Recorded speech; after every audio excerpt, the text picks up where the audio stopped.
I met my husband, Chris, almost 13 years ago, and we were married for 10 years. In the beginning, we were just friends, since we were already in relationships with other people at that time. We kept in touch with each other over the years, and when I broke up with my boyfriend, Chris asked me out quite unexpectedly. Our first date went quite well, and we started seeing each other more frequently. Looking back, our relationship has always been very chaotic and unhealthy from the very beginning. You see, he cheated on me multiple times throughout our relationship. The first incident occurred within a month of us being together. He went away to a hiking camp with his friends, something he does every year. While he was there, he was on some dating site and talked with a much younger girl, where they exchanged inappropriate pictures with each other. I noticed a change in his behavior when he returned, so I asked him about it. He was evasive, so I decided to investigate. This is how I found out that he was chatting with this girl online and saw their messages. I confronted him immediately, and he told me how his friends introduced him to the dating site. He tried to justify how it was just pictures, but I expressed that this was not acceptable to me. We had a conversation about our boundaries, and in the end, I decided not to blow it out of proportion. Since our relationship was just starting, the second instance was when I discovered that he had continued to maintain contact with his ex-girlfriend throughout the first 4 years of our relationship. She would sometimes reach out to him every time she broke up with a new guy, and instead of blocking her or ignoring her, he would reply back to her and try to pacify her. When I confronted him about it, he justified this by claiming he was just giving her harmless advice, so I should not be upset about that. He even went on to say how being friends with an ex is not a big deal. I was shocked to hear this, and decided that it was time to talk to a therapist regarding these relationship issues that we were facing. Even though he was at first vehemently opposed to the idea, I convinced him to attend a few sessions with me. It turned out that our communication slowly started to improve, and the relationship saw positive changes. We became even closer and closer, and eventually decided to get married in an intimate setting. Every one of our close family and friends attended our happy day. During that time, our relationship felt really good, and we were totally in love with each other. We enjoyed being together and felt content with our connection. We have always split bills from the very beginning, so even after our marriage we continued to do so. My ex was struggling a bit with some life choices and what to do next in his life, as he had dropped out of college years ago and had a low-paying job. His family as well was going through a very difficult period, with his parents splitting and his dad moving abroad for work. His relationship with his mother was not great either. He was unsure of his career path. I, on the other hand, was doing a degree at a very prominent college and a D1 varsity athlete, so I had my life all figured out. He did not like me talking about my studies, so I never brought this up, as I did not want to make him feel less about himself. Every day after college, I would go for my part-time job so I could pay my expenses around the house. Unfortunately, one day out of nowhere, I started having some pain around my arm and my chest area during training, and went in for a full-body work just in case. It turned out that there was a tear in my arms which needed to have an operation. I remember sitting feeling dejected, hearing this, thinking about how I was going to miss practice for a couple of weeks. But this wasn't even the worst news. My doctor checked my blood work and told me that there was some abnormality there. Upon close inspection, they found a tumor in my breast. It was cancerous, but it was stage 2. I started crying and shaking hearing this and called Chris to come to the hospital. The doctor assured us that I was still going to be okay, as they had caught it early on. The revelation of my cancer diagnosis marked the beginning of a tumultuous chapter in our lives. In the beginning, my husband was extremely supportive. He spent hours and hours researching my treatments and the best surgeons to debulk the tumor. We found a great surgeon in Pittsburgh, so we scheduled an appointment with him.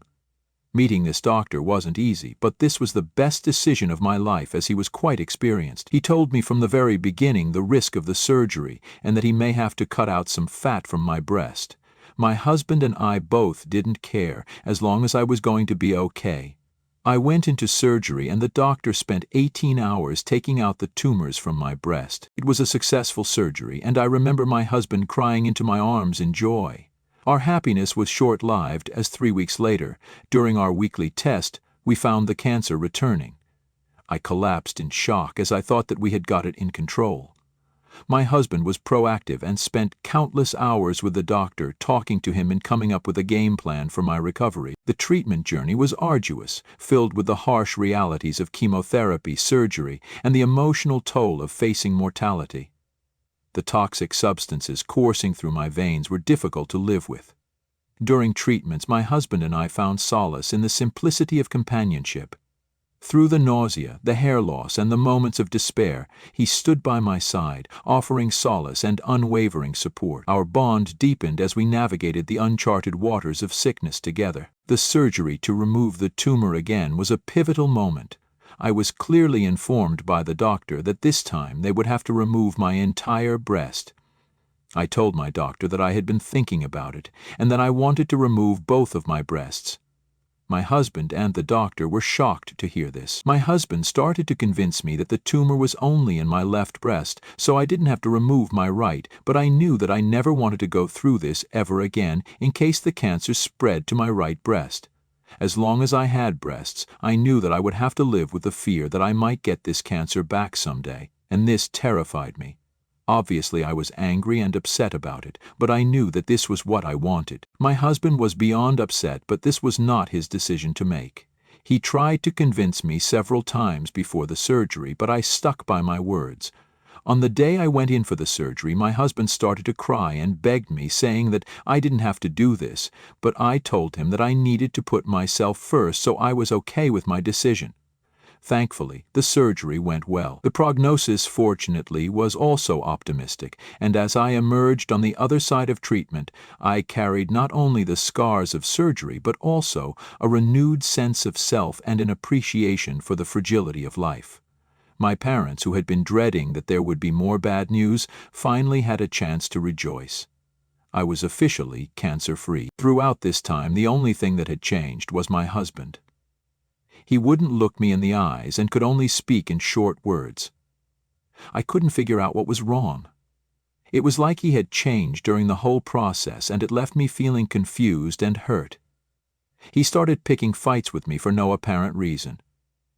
It was like he had this wall up, and no matter what I did, he wouldn't let me in. We used to be so close, especially during my treatment, but now it felt like he was pushing me away. I tried talking to him, asking what was going on, but he would just get defensive or avoid the conversation altogether. It hurt because I needed support, especially after everything I had been through. Instead, I found myself dealing with tension and arguments that I couldn't understand. I began to feel this growing distance between us, and it made an already tough situation even harder to handle. I needed my husband to be there for me emotionally, but it seemed like he had checked out. The fights became a constant, lingering cloud over what should have been a time of healing and rebuilding. I questioned whether the strain of my illness and the decisions I had made regarding the surgery had taken a toll on our relationship. Was he resentful or struggling with his own feelings? Amidst the physical and emotional recovery from surgery, I found myself grappling not only with the aftermath of cancer, but also with the strain on our relationship. It was a difficult time, and I couldn't shake the feeling that something had fundamentally changed between us. One night, after he came home drunk, things took a turn for the worse. I could sense the tension in the air as soon as he walked through the door. I looked at him, concerned, and asked if he was okay. Instead of a reassuring response, he just started laughing, a bitter and mocking laughter that echoed through the room. "It's not like you can do something about it," he said, his words cutting through the air. I was taken aback, not understanding what had triggered such a harsh remark. I persisted, asking him what was wrong, hoping for an explanation that would shed light on the sudden animosity. He continued to laugh, the drunken haze apparent in his eyes. I kept urging him to tell me if something was troubling him, and he finally blurted out something that left me stunned. "How can I be happy when I'm living with a man?" he said. I couldn't believe what I was hearing. He went on to say he wanted a wife, but now he had a man because I had decided to cut off my breasts. Tears streamed down my face as his hurtful words sank in. He continued, saying he hated seeing me ever since the surgery, and he wasn't attracted to me anymore. Despite my tears, I tried to explain that I had no choice. Cancer is dangerous, and I didn't want to go through it again. I was lucky to come out of it alive, but I couldn't bear the thought of facing that kind of danger again. He yelled at me, saying that cutting off my breasts made me look more ugly. I kept crying, feeling the weight of his words crushing me. It was a painful realization that the person I had relied on for support during my battle with cancer now saw me in such a negative light. The scars on my body were not just physical. They were a reflection of the emotional wounds inflicted by someone I had thought would stand by me no matter what. That night was worse than the night I had found out that I had cancer. While my husband passed out on our sofa, I slept alone in our bed. Now that I knew my husband did not like me after my surgery, I was afraid that I would lose him forever. I couldn't sleep the entire night and kept tossing and turning in bed. It was only in the wee hours of the morning that my tired brain finally switched off. The morning after that painful confrontation was a blur of confusion and heartbreak. When I woke up, my first instinct was to find my husband, hoping that somehow the hurtful words exchanged the night before were just a terrible nightmare. I anxiously searched the house, calling his name, but he was nowhere to be found. Descending the stairs, I noticed an eerie silence in our home. The couch where he had passed out the night before was empty. Panic set in as I scoured every room, desperately hoping to see him and make sense of the emotional storm that had unfolded. That's when I noticed a sticky note on the fridge. My heart sank as I read the few words scrawled on that small piece of paper. "I am done with you." It felt like a punch to the gut. I tried to call him over and over, but there was no answer. His belongings were gone, his car was missing from the driveway, and it was as if he had vanished into thin air. In a state of shock, I reached out to his parents, hoping they could shed light on his abrupt disappearance. To my surprise, they were just as bewildered and shocked as I was. They had no idea where he was or what had transpired between us. It was a surreal moment of isolation, realizing that the person I had built my life around had vanished without a trace, leaving behind a void that seemed insurmountable. I called my parents and they rushed to be there for me. I told them about what had happened between me and my husband the night before. My dad was extremely angry hearing that my husband had called me a man. My mother, on the other hand, kept calling my husband and searching around the house for some clues. Fortunately, his parents arrived at the house as well. They had heard the panic in my voice and thought it best to check up on me. We were all really concerned. I could hardly function and my mind kept going to the worst scenario. I can honestly say that the pain of that morning eclipsed even the darkest moments of my cancer diagnosis. The uncertainty and the suddenness of his departure left me grappling with a profound sense of loss, with no closure. We went to the station and filed a police complaint, but because he was an adult who had packed all his clothes and taken his car, it was pretty much clear that he had simply left me. When I returned home that night, it felt like entering a void, a space that once brimmed with shared laughter and warmth. Now it echoed with the haunting silence of abandonment. Days turned into nights, and I found myself crying for hours on end, hoping against hope that he would walk back through the door, ready to apologize or explain. The house, once filled with the hum of our shared life, now felt desolate. I clung to the belief that maybe this was just a terrible misunderstanding, and he would return to make things right. I have come to see. I called his number incessantly, my heart sinking with each unanswered call. It was as if he had vanished from my life, leaving behind an aching void that no amount of tears could fill. My parents, sensing the depth of my despair, decided to stay with me for a couple of days, but it was really difficult for my dad to go to his workplace, as my house was pretty far from his site. Hence, I tried to stay strong in front of my parents so they wouldn't have to worry about me anymore, and they eventually went back to their place. I was once again all alone and wandered around the house, too sad to do anything else. The days that followed were marked by a mixture of confusion, grief, and a profound longing for answers that seemed to elude me.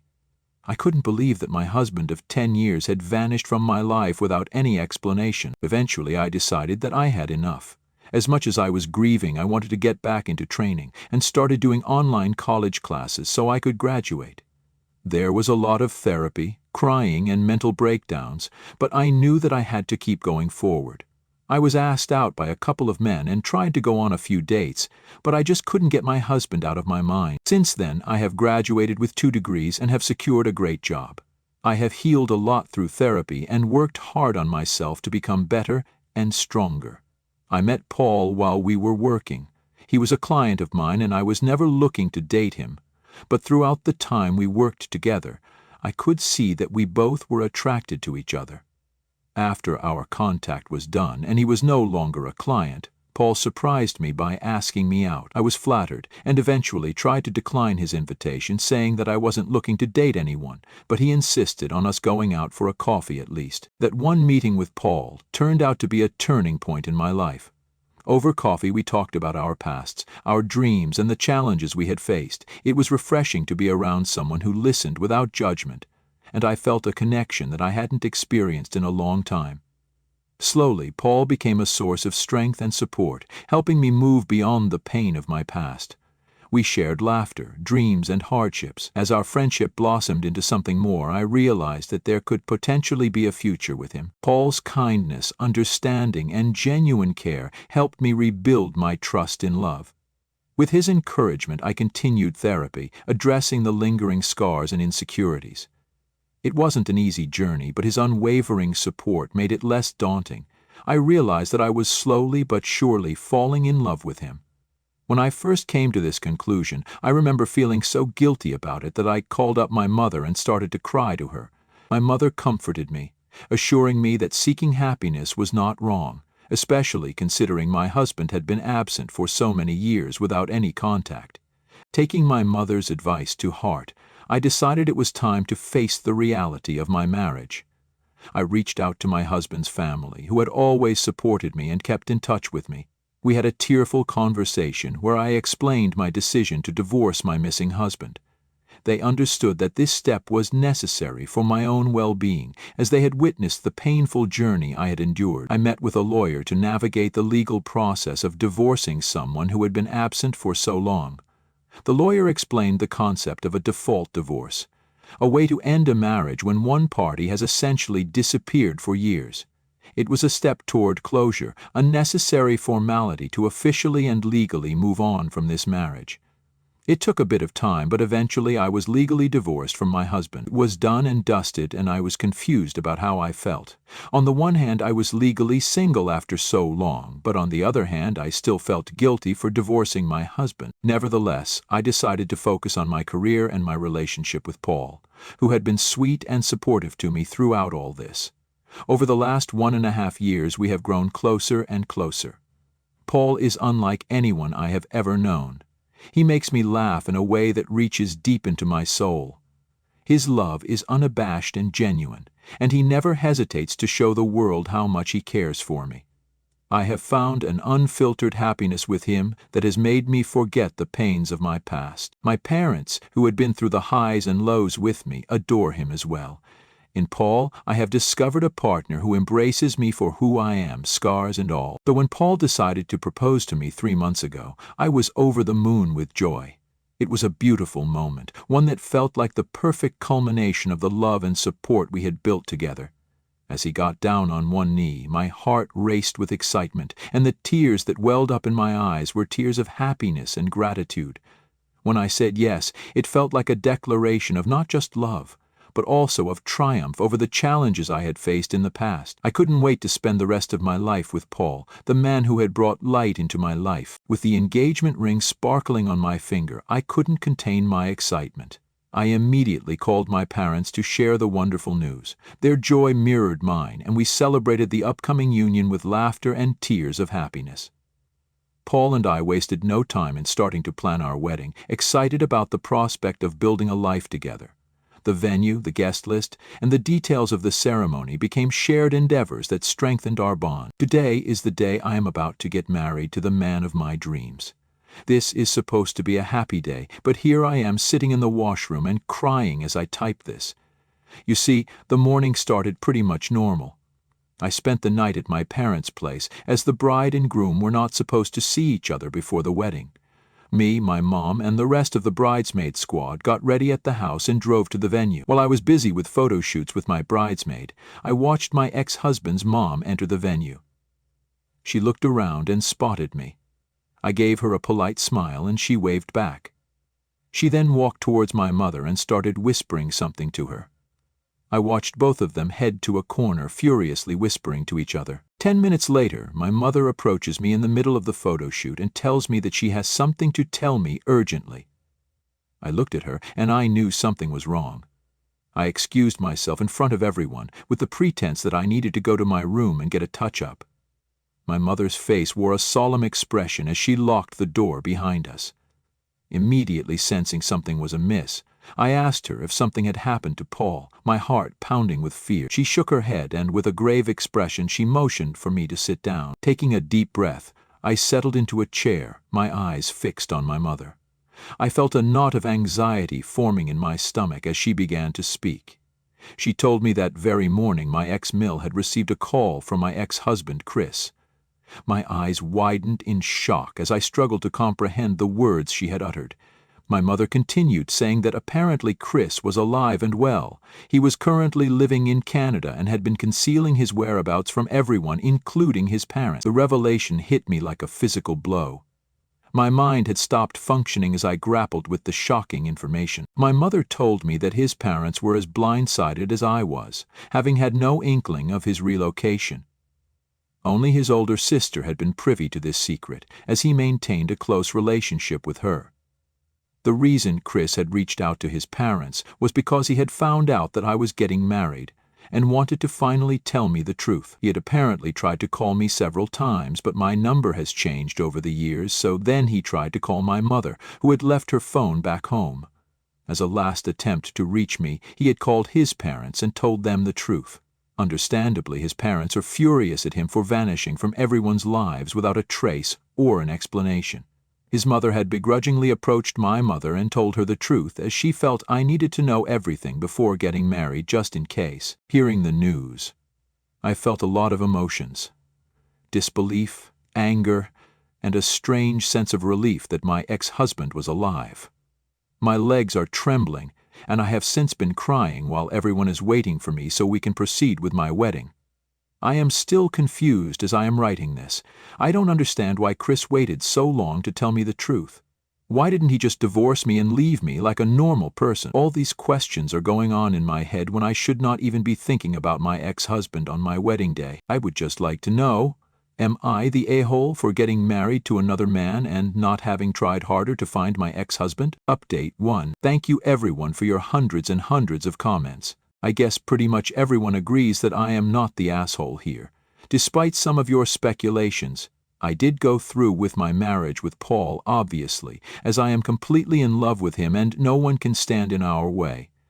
Paul knows by now about Chris reaching out, and he is as perplexed as me. When I was writing this post last week, I was feeling a lot of emotions, hence in the heat of the moment I was a bit confused and wanted to know if I did something wrong. I understand now, with a clearer mind after reading all your comments and talking to my family, that I don't have to spend another moment feeling guilty about Chris. I am glad that I have moved on to a much healthier relationship with my now husband Paul, and we are very happy. Update 2. It's been a month since my last update. I had not contacted Chris anyway, but out of nowhere, he ended up sending an email to me talking about why he left and trying to justify himself. This is what he wrote. I want to start by saying that I owe you a sincere apology for disappearing from your life without any explanation or closure. Over the past 10 years, I've grappled with my decision and its impact on you. I want you to know that it wasn't an easy choice to leave you. I couldn't accept who you had become after your surgery, and I tried my best to stay. I never meant to hurt you, and I have since regretted my decision, but I was too embarrassed to come back and beg for forgiveness. I sincerely hope that life has treated you well in all these years. You deserve nothing but happiness, and I hope that you've found it, especially in your second marriage. I understand if you harbor resentment or anger towards me. I would love the opportunity to talk further, to provide the closure you rightfully deserve. Please feel free to respond when you're ready. I'm here and willing to listen. Wishing you peace and happiness, Chris. When I received Chris's email, a mix of emotions washed over me. I felt a sense of disbelief and anger at his audacity to reach out after so many years. Uncertain about how to process this unexpected communication, I decided to share it with Paul.